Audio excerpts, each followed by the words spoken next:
katekese pastoral orang muda Katolik. Bagian yang pertama itu pendahuluan. Gereja memiliki kelompok orang muda Katolik yang handal dan bukan membuat.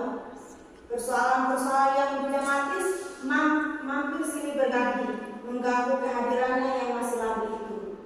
Orang muda Katolik ingin bebas, terlepas dari simpulan tali temali, budaya dan adat istiadat yang melilit mereka. Terlepas dari aturan-aturan yang ingin merampas habis kebebasannya untuk berkreasi. Untuk meniru dan mengikuti tren paling mutakhir, kehadiran orang muda Katolik jangan pernah dianggap remeh, apalagi begitu enteng di pojokan. Meskipun ada saja tanggapan minor yang ditunjukkan kepadanya, namun itu bukan berarti bahwa perhitungan mereka berada di ambang diskualifikasi. Tidak masuk nominasi dalam berusaha peranannya untuk gereja dan masyarakat. Tak jarang kita mengklaim orang muda Katolik sebagai kelompok yang kontraproduktif, bahkan suka bikin onar dan masih nanar mencari identitas dan jati dirinya boleh-boleh saja. Namun jangan sampai mendiskreditkan mereka dalam ikhtiar bersama membangun gereja dan masyarakat yang kuat iman, erat rasa kemanusiaan dan toleran.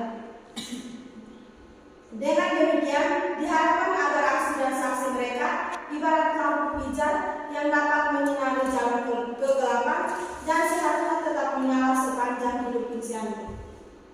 Kehidupan orang muda Katolik hendaknya merupakan wujud dan keyakinan terhadap parate Great Mind. Yang pertama itu perkenalan. Menurut James Redfield menulis bahwa setiap perjumpaan di dunia ini bermakna, asalkan kita asertif, atentif, dan responsif. Yang pertama itu asertif. Dalam upaya meningkatkan kualitas rasa memiliki terhadap orang muda Katolik, sangat diharapkan pembina atau pendamping memiliki sikap terbuka, bukan berarti buka-bukaan, yang asli, tidak imitatif, yang bisa ditampilkan melalui yang pertama itu menunjukkan performance yang wajar, hati yang tulus, katakan sejujurnya, tidak berpura-pura atau munafik. Yang kedua itu membangun suasana kebersamaan yang didukung oleh motivasi sekaligus dijadikan daya dorong yang ampuh untuk memberi diri, mengabdikan diri secara total atau all. Memimpin bukan mengatur mereka menuju pembentukan kepribadian yang integral. Yang ketiga, semangat kesederhanaan untuk menyatakan yang sebenarnya dan objektif dengan menggunakan bahasa atau gaya bahasa Indo yang tidak menyinggung perasaan mereka agar tetap terjaga atau terpelihara suasana kekitaan. Yang kedua itu atentif. Siapapun dia pasti ingin mendapat perhatian yang memadai, tidak abu-abu. Apalagi kelompok usia orang muda itu. Mereka sangat membutuhkan perhatian yang spontan dan bukan dibuat-buat. Yang pertama, kesediaan hati untuk memperhatikan yang lemah, sakit, minder, yang sulit berkomunikasi, terlebih yang mempunyai persoalan atau masalah pribadi. Yang kedua itu menjaga kerahasiaan dan menghargai mereka apapun kelemahan dan ketidakmampuan yang mereka miliki. Yang ketiga itu menerima mereka apa adanya, tanpa membuat perbandingan yang tajam antara dulu dan sekarang. Hal ini perlu karena untuk menghindari sikap apatis atau melemahnya semangat mereka dalam mengikuti proses pembinaan tersebut. Yang keempat itu perhatian yang tidak diskriminatif, pilih-pilih atau berat-sebelah. Yang ketiga itu responsif. Bagaimana memberi tanggapan atau penilaian terhadap keberadaan atau kehadiran pribadi, perilaku, tutur kata mereka sebagai subjek bina yang sedang berada dalam masa pertumbuhan atau perkembangan menuju kematangan pribadi. Itu meliputi yang pertama itu agar tidak menyinggung hal-hal privasi yang sensitif, tidak terlalu jauh mencampuri urusan-urusan pribadi mereka yang cenderung menimbulkan permusuhan dan rasa benci dan tidak simpati. Yang kedua, kritik membangun untuk membesarkan hati mereka, perlu mendapat porsi yang pas, tidak berlebihan, jangan sampai timbul kesan bahwa cuma lip service. Yang ketiga, membangun relasi, kakak adik, saudara-saudari, teman atau kawan, dan menjadi orang dalam, bagian yang tak terpisahkan dan eksistensi mereka. Berani menunjukkan performance dan kinerja kita yang sebenarnya sebagai orang yang sedang juga belajar, tapi siap sedia selalu hanya untuk kami. Yang berikut, mengingat bahwa kegiatan pendampingan atau pembinaan tersebut subjek binanya adalah kelompok orang muda Katolik, maka perlu juga diperhatikan satu hal yang berkaitan dengan perkenalan identitas dan maknanya. Yang pertama itu maknanya. A. Bukan basa-basi. Yang pertama penting dan mendesak. Yang kedua relasional. Yang ketiga integral. Yang keempat animasi. Yang kedua itu apa adanya. Apa adanya yang pertama itu sederhana. Yang kedua langsung. Yang ketiga jenaka. Yang keempat jelas. Yang ketiga itu ada apanya. Ada apanya itu meliputi beberapa hal. Yang pertama, eratkan tali kasih, tumbuhkan simpati empatik, tumbuhkan rasa memiliki dan indahkan. Yang kedua itu identitas. Identitas yang pertama itu budaya. Budaya itu meliputi beberapa aspek. Yang pertama itu sistem tingkah laku, bahasa, busana dan aturan. Yang kedua itu kekerabatan. Kekerabatan juga meliputi beberapa hal. Yang pertama itu posisi, peran dan fungsi. Yang ketiga itu pendidikan. Pendidikan meliputi beberapa hal. Yang pertama itu tingkat pendidikan dan yang kedua itu spesialisasi. Yang ketiga elemen. Nama mengungkapkan kodrat, mutu atau sifat yang dominan dari sesuatu yang disebutkan. Nama juga menunjukkan pada identitas pribadi seseorang dan makna kehidupannya.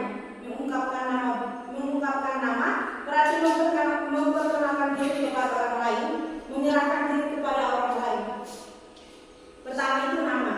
Nama meliputi yang pertama itu tanda, yang kedua asal atau agama, yang ketiga itu kodrat, dan yang keempat itu mutu. Yang kedua itu tempat tanggal lahir, meliputi yang pertama itu emosional, yang kedua itu kedekatan, yang ketiga keterbukaan, dan yang keempat itu kerjasama. Yang ketiga itu hobi. Hobi meliputi yang pertama itu santai, yang kedua aktif, yang ketiga senang, dan yang keempat ada. Yang keempat itu pendidikan. Pendidikan yang pertama itu kompetensi, yang kedua ikhtiar, yang ketiga spesialisasi. Dua pengertian dan definisi.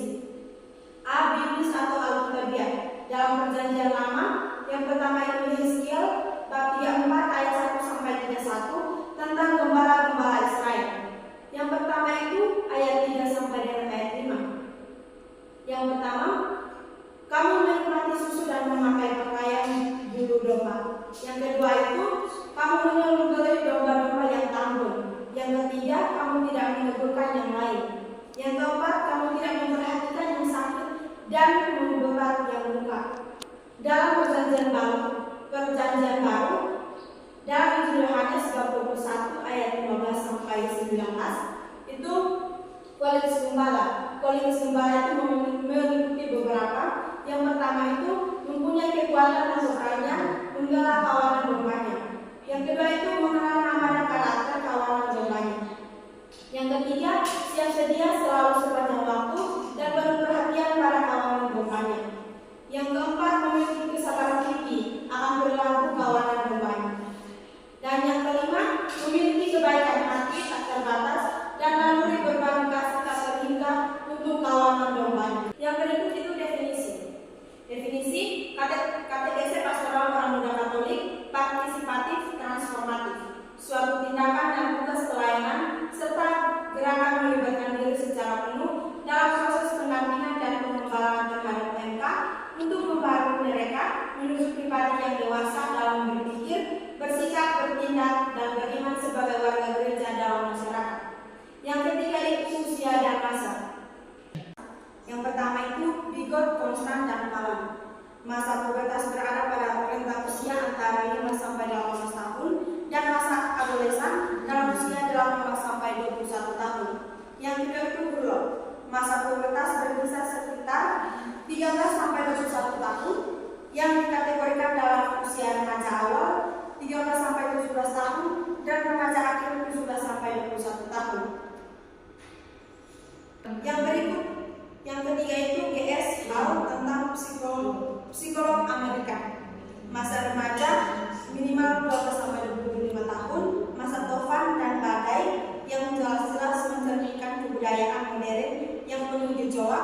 akibat pertentangan nilai-nilai dalam proses penyelesaian diri.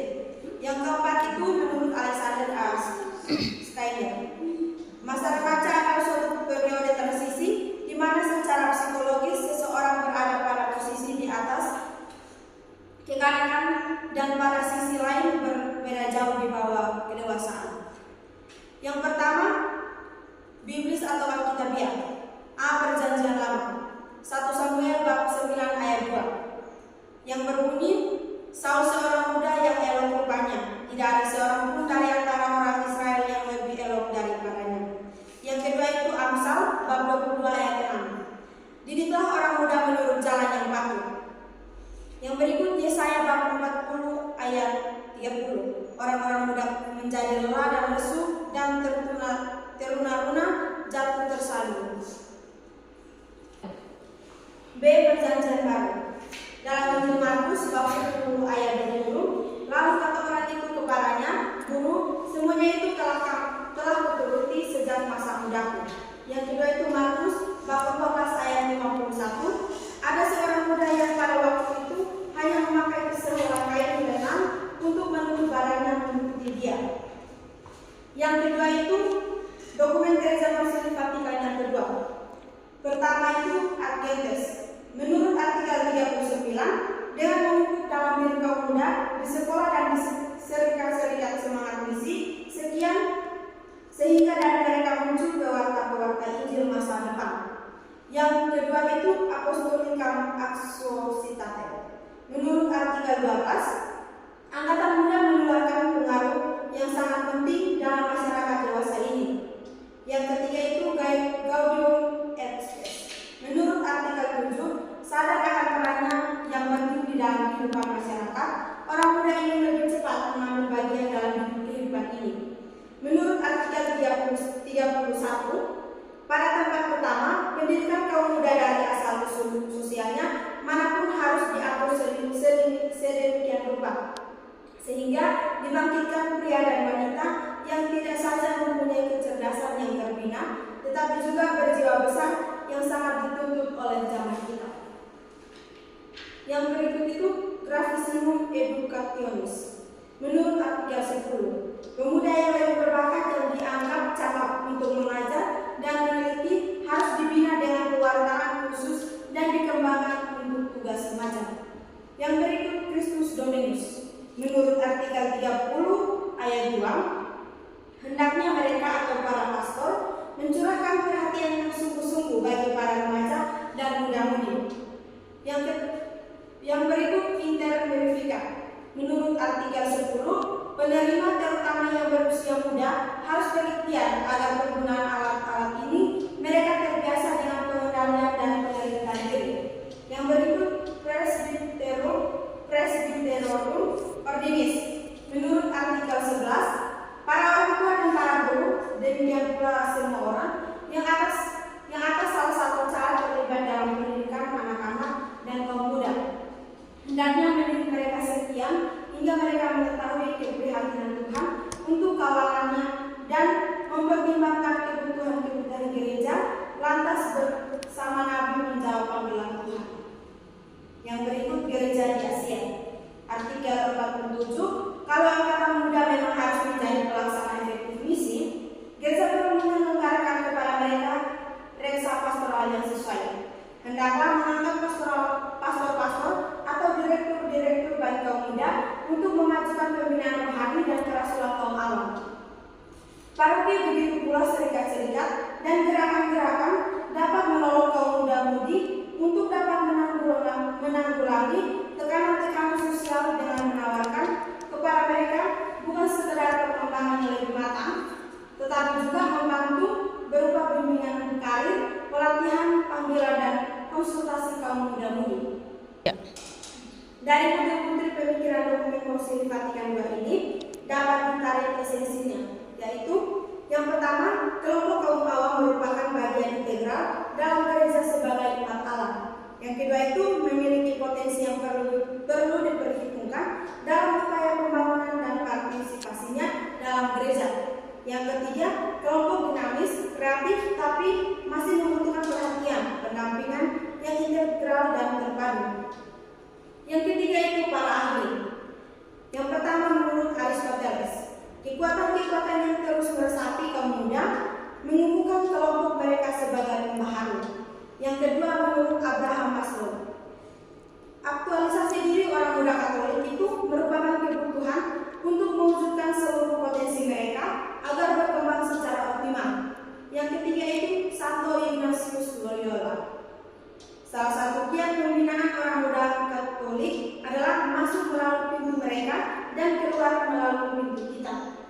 Pewartaan dilakukan dengan menggunakan bahasa orang muda dan akhirnya membawa mereka kepada Kristus. Yang berikut itu dari beberapa pendapat ahli ini dapat diambil inti dari pandangan para ahli tentang orang muda. Yang pertama itu kelompok orang yang masih labil, belum matang kepribadiannya dan belum bisa mandiri. Yang kedua membutuhkan pendekatan dari orang yang lebih dewasa yang punya komitmen terhadap generasi muda. Yang berikut sangat rentan terhadap pengaruh-pengaruh lingkungan dan teknologi komunikasi dan informasi. Yang berikut kehidupan keagamaan dan penghayatan imannya masih dalam tataran minimal saja. Yang kelima itu spiritualitas. Kata spiritualitas berasal dari Santo Paulus yang menggunakan kata pneumatikos atau spiritus, yang dalam arti apapun mendapat ciri atau dipengaruhi oleh Roh Allah. Spiritualitas melibatkan setiap aspek kehidupan, baik secara individu maupun bersama-sama. Ahli yang pertama itu John Paul II. Yesus Kristus harus menjadi pusat spiritualitas orang muda Katolik, sumber inspirasi hidup, kepribadian, panggilan dan tugas perutusannya. Yang kedua itu Bruno Mani. Mereka berada dalam 5 cerita. Yang pertama itu hidup dalam keterasingan, menghayatkan akan nilai-nilai agama minimal saja. Yang kedua tidak menggereja, tidak ada persekutuan atau komunio, keagamaan dan pertemuan antar atau dengan umat bersifat monumental. Yang ketiga hidup dalam ketidakpuasan. Secara religius mereka tetap berhubungan dengan agama, tetapi tidak puas dengan rasa pastoral setempat. Yang keempat tak kenal, di mana perlahan-lahan meninggalkan agamanya, pengaruh lingkungan sosial, teknologi informasi dan telekomunikasi. Yang kelima itu semau aku, artinya tidak menerima ajaran agama atau gereja atau indoktrinasi. Yang keenam itu persepsi pembinaan. Yang pertama itu pembinaan sebagai pendampingan, berarti berada di samping atau terhindar dari pengiringan ke arah kepentingan pembina. Tujuan menghalalkan cara. Yang pertama itu membangun kesadaran mereka akan eksistensi dan situasi lingkungan menuju kematangan pribadi. Yang kedua menciptakan iklim yang harmonis yang memungkinkan subjek hina dapat terbina dan membina diri sendiri. Yang kedua itu pembinaan sebagai pelayanan. Kebahagiaan mereka hanya bisa terwujud melalui pelayanan sampai kepada tindakan atau aksi nyata. Yang ketiga pembinaan sebagai perwujudan cinta. Cinta sejati, sosial ministry menghasilkan the real good. Sedangkan self-service akan menghasilkan pribadi yang tanpa dasar cinta sejati, tidak ada daya pelayanan dan daya juang, apalagi daya tahan. Yang keempat pembinaan sebagai pemberdayaan. Satu, menyadarkan dan membebaskan. Yang kedua, memekarkan potensi dan membangun kepercayaan diri. Yang ketiga, menumbuhkan kesadaran profetis kritis dan bertanggung jawab. Yang berikut mendorong untuk berperan sosial aktif. Yang ketujuh, kompetensi. Satu itu kesadaran diri. Kesadaran diri. Yang pertama kesadaran diri emosi. Yang kedua penilaian yang akurat. Yang ketiga kepercayaan diri. Yang kedua pengelolaan diri. Satu, pengendalian diri, transparansi, kemampuan adaptasi, dan optimisme. Yang kedua itu menurut Daniel Goleman. Satu, kesadaran sosial. Kesadaran sosial meliputi yang pertama itu empati, yang kedua sadar berorganisasi, yang ketiga pelayanan, yang kedua mengolah relasi. Satu, inspirasi, dua, pengaruh, tiga, kembangkan orang lain. Yang ketiga itu menurut David Kolb. Yang pertama gaya pembelajaran. Gaya pembelajaran meliputi yang pertama itu pengalaman nyata, yang kedua refleksi, yang ketiga membangun model, yang keempat trial and error. Yang kedelapan itu pedoman kerja orang muda Katolik atau sebuah alternatif internal. Orang muda Katolik adalah orang muda yang sedang bertumbuh dan berkembang sebagai putra putri Allah, sebagai generasi pembaharu dan penerus yang mempunyai peran signifikan dalam keberlangsungan hidup gereja, bangsa dan tanah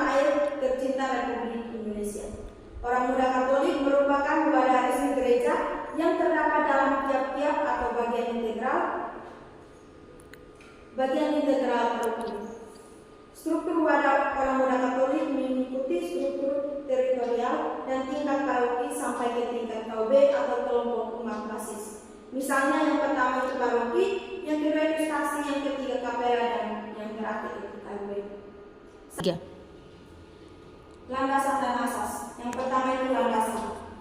Iman Katolik yang berarti relasi personal yang akurat dengan Allah yang hadir dan hidup dalam diri putranya, diteruskan oleh karya Roh Kudus melalui para rasul seperti yang tersurat dalam kitab suci.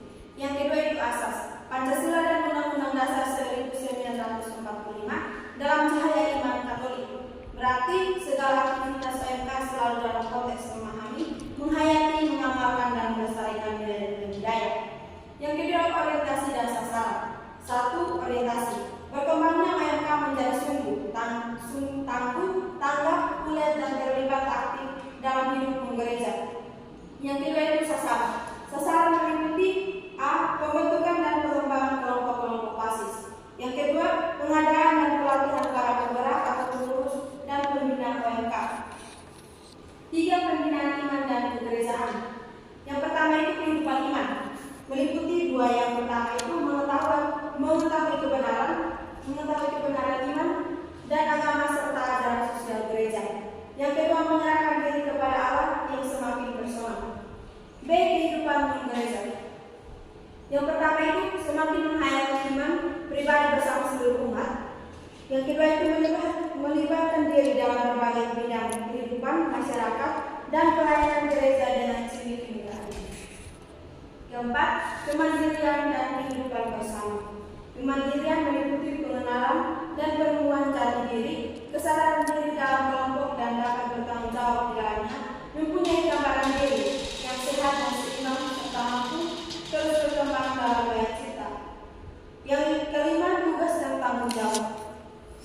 Agar pembina atau pendampingan dapat menjangkau sebabnya mungkin dan meliputi berbagai bidang sasaran OMK, maka perlu diupayakan penjabaran tugas dan tanggung jawab tersebut di segala tingkat. Baik anak-anak, materi kita cukup untuk hari ini. Kita akan membahasnya pada pertemuan minggu depan. Mari kita menutup pertemuan kita siang hari ini dengan doa penutup. Marilah kita berdoa dalam nama Bapa dan Putra dan Roh Kudus. Amin. Kemuliaan kepada Bapa dan Putra dan Roh Kudus, seperti pada permulaan, sekarang, selalu, dan sepanjang segala abad. Amin.